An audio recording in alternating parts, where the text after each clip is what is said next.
Dans cette nouvelle vidéo, je vais faire un nouveau exercice. Donc c'est l'exercice sur 5.3. Donc conditions pour la similitude de deux matrices. C'est celui-là. Je vous laisserai un lien pour ma page ou dans la description de la vidéo où vous pourrez télécharger ce document avec tous les exercices que je suis en train de faire. Dans cette vidéo, il s'agit de quoi alors dans cet exercice? J'ai deux matrices. La première matrice c'est 3, 1, 2, moins 1. Et la deuxième c'est 1A moins 3B. Donc il y a deux paramètres petit a et petit b. Je veux une condition pour que la première matrice s'écrit comme un produit d'une matrice grand A fois une matrice grand B. Et en même temps, la deuxième matrice, ça s'écrit comme le produit de la matrice grand B fois la matrice grand A. Et il y a cette indication aussi, commencer par montrer que deux matrices inversibles U et V sont semblables, si et seulement si on peut trouver des matrices A et B telles que AB est la première matrice et BA est la seconde matrice. Donc voilà, je commence par l'indication qui a un résultat intéressant à part. Un résultat en soi qui est intéressant. Puis je vais faire quelques rappels sur la similitude de matrices et puis on se lance dans la résolution du problème. Et voilà, une fois on fait toute notre introduction, il n'y aura plus grand chose à faire, ce sera assez facile. Donc j'ai deux matrices A et B qui sont inversibles, U et V qui sont inversibles. Voilà. Et la question je veux écrire, U c'est A fois B et V c'est B fois A pour certaines matrices, grand A et grand B, qu'on devrait déterminer. Donc on veut une condition sur U et V. Première chose que je veux dire ici, c'est que comme U, donc s'il existe A et B tel que U égale A fois B, disons, et B égale V égale B fois A, donc j'aurai que A fois B, qui est U, est inversible. Donc ça donne automatiquement que A est inversible, et aussi que B est inversible.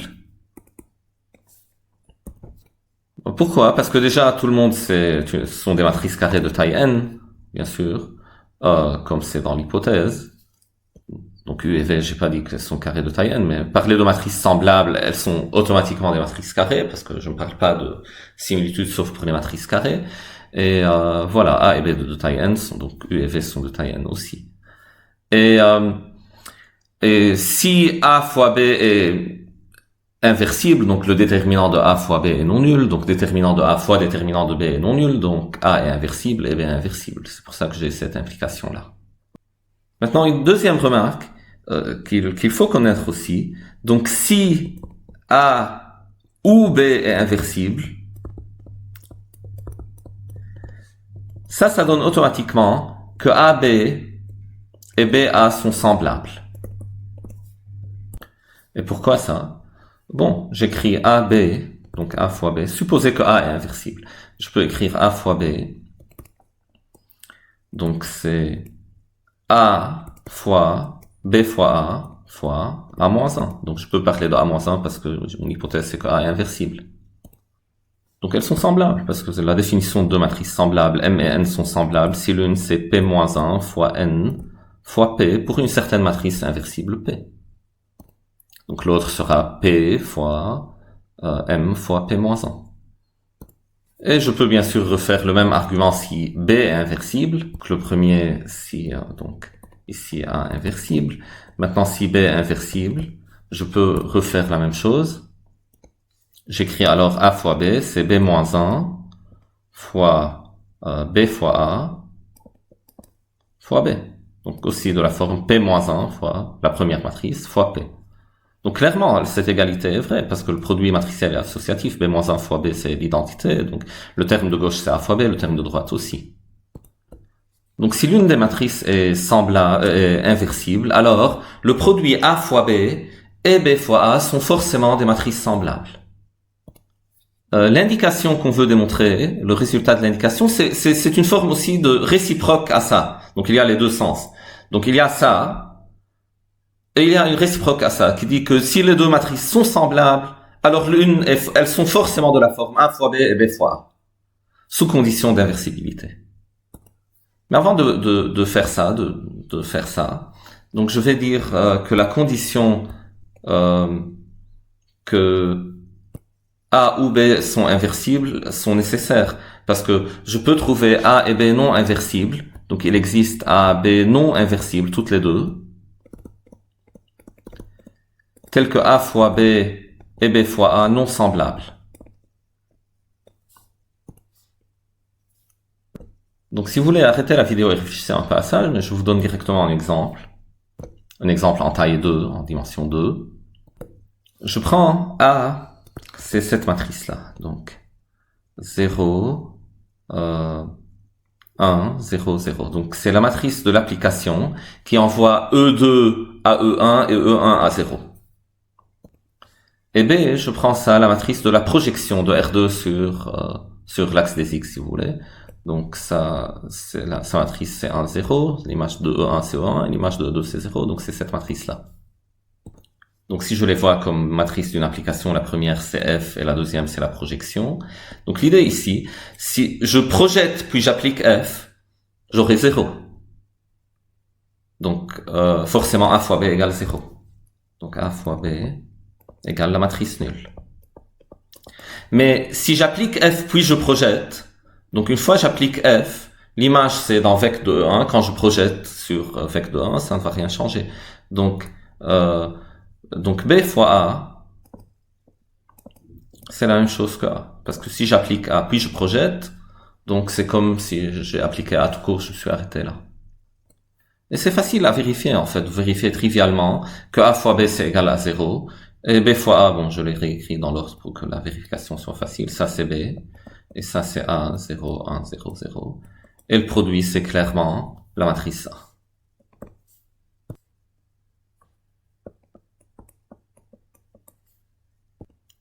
Donc voilà, c'est une chose qui est bien de se rappeler de ça.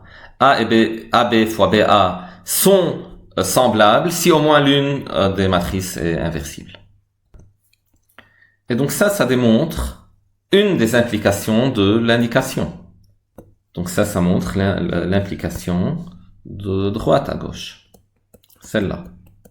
Si jamais il existe deux matrices A et B telles que AB égale U et BA égale V, comme le produit AB est inversible, alors A est inversible, et comme A est inversible, on a par cette égalité que AB est semblable à BA. Pour l'autre implication, donc c'est très simple aussi, il suffit juste de l'écrire en fait. Donc supposez que U et V sont semblables, donc U, V semblables. Ça donne que je peux trouver une matrice inversible P, donc il existe un P dans GLN de C, tel que, donc U, c'est P-1 fois V fois P. Et maintenant, c'est tout simple, je prends ça, c'est égal à A, et ça, le P, c'est égal à B. Voilà. Donc P-1 fois B, je pose ça, c'est égal à A, et P, c'est égal à B. On a clairement A fois B, c'est P-1 fois V fois P, c'est U, clairement. Et B fois A, donc B fois A, c'est P fois P-1 fois V, et ça, c'est égal à V. Et c'est ce qu'il faut. On a trouvé deux matrices A et B telles que AB est la première matrice et BA est la seconde matrice. Donc on a fini la preuve de notre indication, du résultat de notre indication, qui est un résultat intéressant à lui seul. Et maintenant, je reviens à la question initiale. Donc sous quelles conditions je peux trouver deux matrices A et B telles que A fois B c'est la première matrice et B fois A est la seconde? C'est que les matrices sont semblables. Donc il faut que 3, 1, 2, moins 1 et l'autre matrice 1A moins 3B soient semblables. C'est ce que l'indication nous dit. Et la condition d'inversibilité est satisfaite. Déjà, le AB clairement est inversible, déterminant non nul. Et le BA, si on choisit A et B de telle sorte que soit semblable à la première matrice, ça sera aussi également inversible. Donc voilà, il y a deux matrices. Donc cette matrice-là et cette matrice-là, on va voir sous quelles conditions elles sont semblables. Donc comment on vérifie facilement si deux matrices sont semblables? Donc je vais donner un petit rappel sur la similitude de matrices. Rappel sur la similitude et les invariants de similitude. La première remarque, si M et N sont semblables, donc M semblable, je vais l'écrire comme ça, M et N sont semblables. Donc je suppose que ce sont deux matrices carrées de taille N. Ça donne automatiquement que le polynôme caractéristique de M est égal, c'est le même polynôme que celui de N. Et voilà, j'ai écrit l'argument pourquoi si les matrices sont semblables, alors elles sont le même polynôme caractéristique. Et donc, si vous voulez arrêter la vidéo et la lire, ici j'ai utilisé juste la définition du polynôme caractéristique. La deuxième égalité est vraie parce que j'ai juste M et N sont semblables, donc j'écris N P-1 fois M fois P. Donc la troisième égalité est vraie parce que tout simplement je peux écrire l'identité comme P-1 fois identité fois P. Je peux alors factoriser à gauche par P-1, à droite par P. La quatrième égalité est vraie parce que, voilà, le déterminant c'est multiplicatif. Donc, déterminant du produit de matrice, c'est le produit des déterminants. Et la cinquième est vraie parce que le déterminant de P-1, c'est 1 sur déterminant de P. Donc, semblable implique même polynôme caractéristique. Donc, le polynôme caractéristique est un invariant de similitude, on l'appelle. Maintenant, si deux matrices ont même polynôme caractéristique, elles ont forcément le même déterminant. Donc, déterminant de M égale déterminant de N. Tout simplement parce que, voilà, le déterminant, c'est le terme constant du polynôme caractéristique. Elles ont aussi la même trace. Donc, la trace de M égale trace de N. Parce que la trace, c'est aussi un autre coefficient du polynôme caractéristique. En l'occurrence, le coefficient de degré n-1 au signe près, si n est la taille des matrices. Donc voilà, la dernière implication, c'est juste que si deux polynômes sont égaux, ils ont les mêmes coefficients. Maintenant, les réciproques sont en général fausses. La dernière implication est vraie, la réciproque de la dernière est vraie en dimension 2, parce que si deux déterminants ont même, si les deux polynômes si les deux matrices ont même déterminant et même trace, alors le coefficient constant de leur polynôme caractéristique et le déterminant sont les mêmes, et le coefficient de x de leur polynôme caractéristique qui est l'opposé de la trace sont les mêmes, mais les polynômes sont de degré 2, ils sont unitaires, et donc voilà, les polynômes sont les mêmes. La première implication, donc la réciproque à la première implication est fausse en général. Donc je vais écrire que qui M égale qui N, donc j'ai deux matrices carrées de même taille, elles ont le même polynôme caractéristique, ça n'entraîne pas en général que M et N sont semblables. Pourquoi? Je peux donner un petit exemple. Donc je peux prendre, disons, voyons, donc exemple, contre-exemple. Je prends la matrice, voilà, donc en dimension 3, je peux prendre ça. Donc la matrice nulle déjà. Et l'autre matrice, c'est la matrice qui a 0 partout, sur la diagonale, en dessous de la diagonale, et 1, disons, en dessus. Donc les deux matrices, clairement, elles ont le même polynôme caractéristique, c'est x3, ou moins x3. Ça dépend de la définition que vous prenez du polynôme caractéristique. Donc pour moi, je mets moins x sur la diagonale et je prends le déterminant, donc c'est moins x3. Mais elles sont clairement pas semblables, parce que voilà, rien n'est semblable à la matrice nulle, sauf la matrice nulle elle-même. Donc si celle-là, si vous partez de la matrice nulle et vous multipliez à gauche par p-1, à droite par p, pour n'importe quel p, vous aurez la matrice nulle, vous n'aurez jamais un truc non nul. Mais qu'est-ce qui est vrai en ce sens-là? Donc, si elles sont diagonalisables, elles ont le même polynôme caractéristique, alors elles sont semblables. Donc, si qui M égale qui N. Et je sais à coup sûr que M et N diagonalisables, ça donne que M et N sont semblables.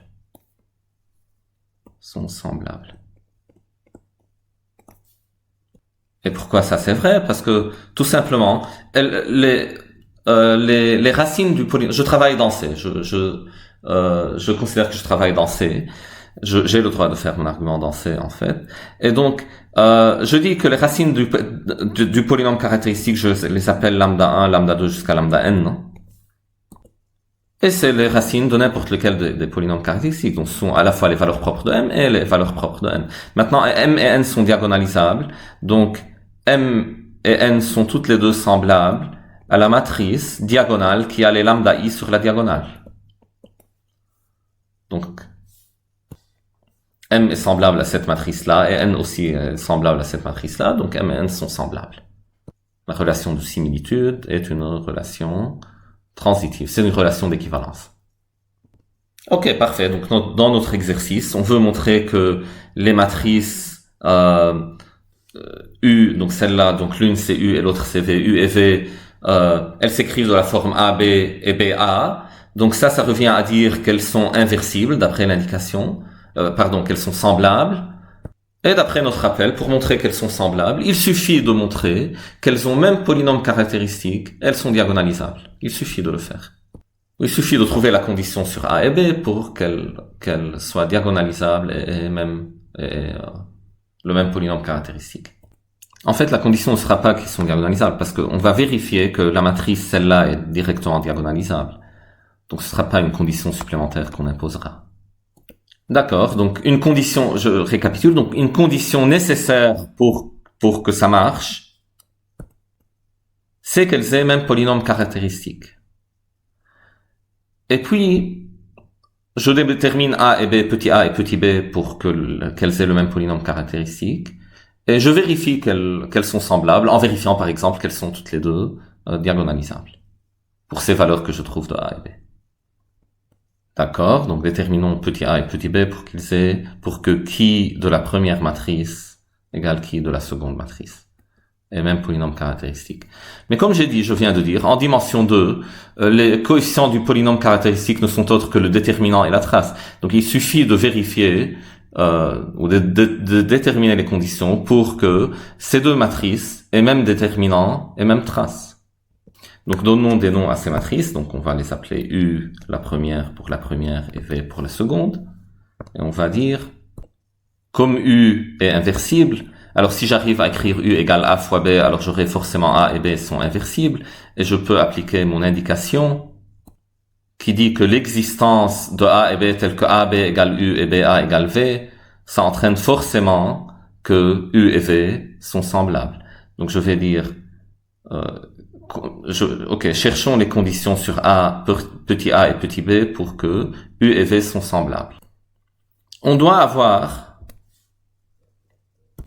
condition nécessaire, pas toujours suffisante, pour la similitude, c'est que le polynôme caractéristique de U soit égal au polynôme caractéristique de V.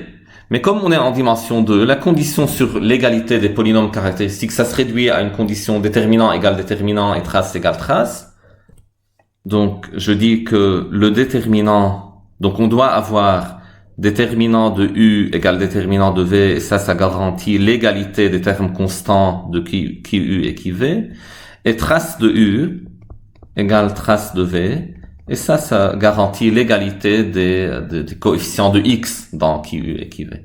Donc, déterminant de U égale déterminant de V, donc déterminant de U, clairement, c'est 3 fois moins 1 moins 2 fois 1, donc c'est moins 5. Moins 5, ça doit être égal à 1 fois B plus 3 fois A. Donc B plus 3A. Et maintenant pour la trace, donc égalité des traces. Trace de U, c'est la somme des termes de la diagonale, donc c'est 3 plus moins 1, donc c'est 2. Ça doit être égal à la trace de la deuxième matrice, c'est 1 plus B. Ok, donc ça ensemble, ça donne que B égale 1, et avec la condition B égale 1, la première équation, ça donne que 3A, c'est égal à moins 5 moins 1, c'est moins 6, donc A égale moins 2. Et donc j'ai une condition nécessaire pour l'existence des matrices grand A et grand B, c'est que A égale moins 2 et B égale 1. Okay. Donc la seule possibilité pour l'existence des matrices A, B, c'est la matrice 1, moins 2, moins 3 et 1. C'est la seule possibilité. Donc on n'est pas encore sûr que V et U sont semblables. on sait que V et U ont le même polynôme caractéristique, mais comme on l'a dit, c'est pas suffisant pour dire qu'elles sont semblables. Il faut en plus, pour garantir qu'elles sont semblables, il faut aussi qu'elles soient diagonalisables. Donc diagonalisables plus elles ont le même polynôme caractéristique, ça garantit qu'elles sont semblables. Donc j'ai réécrit le U ici, donc U c'est 3, 1, 2, moins 1. Et maintenant ces deux matrices ont-elles, donc elles ont le même polynôme caractéristique, sont-elles diagonalisables? Donc pour qu'elles soient diagonalisables, il suffit que le polynôme caractéristique par exemple soit scindé, ou bien tout simplement j'essaie de diagonaliser ces matrices. Et voir, donc si elles sont diagonalisables, elles doivent alors être semblables à la même matrice diagonale. Et voilà, donc elles doivent être semblables entre elles, et l'existence de A et B est alors garantie. Donc calculons le polynôme caractéristique de U. Qui U, c'est le déterminant de 3 moins x1, 2 moins 1 moins x. Bon, c'est par ailleurs le même que celui de V. Vous pouvez vérifier ça. Donc ça, c'est égal à... Donc, moins 3x plus x2 moins 2. C'est égal à, donc voilà, x2. Moins 3x plus x, ça fait moins 2x. Moins 5.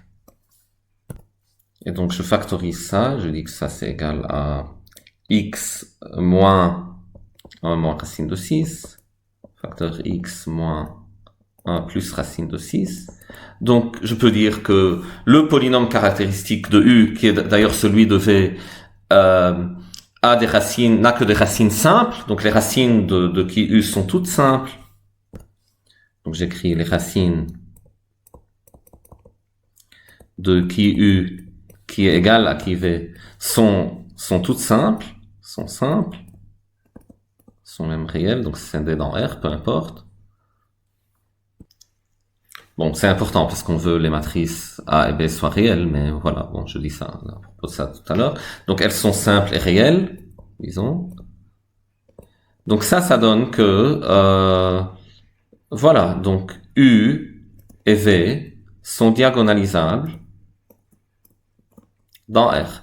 Et elles sont sur R. Et elles sont semblables à la même matrice diagonale, qui est la matrice avec sur la diagonale 1 moins racine de 6, 1 plus racine de 6, les valeurs propres.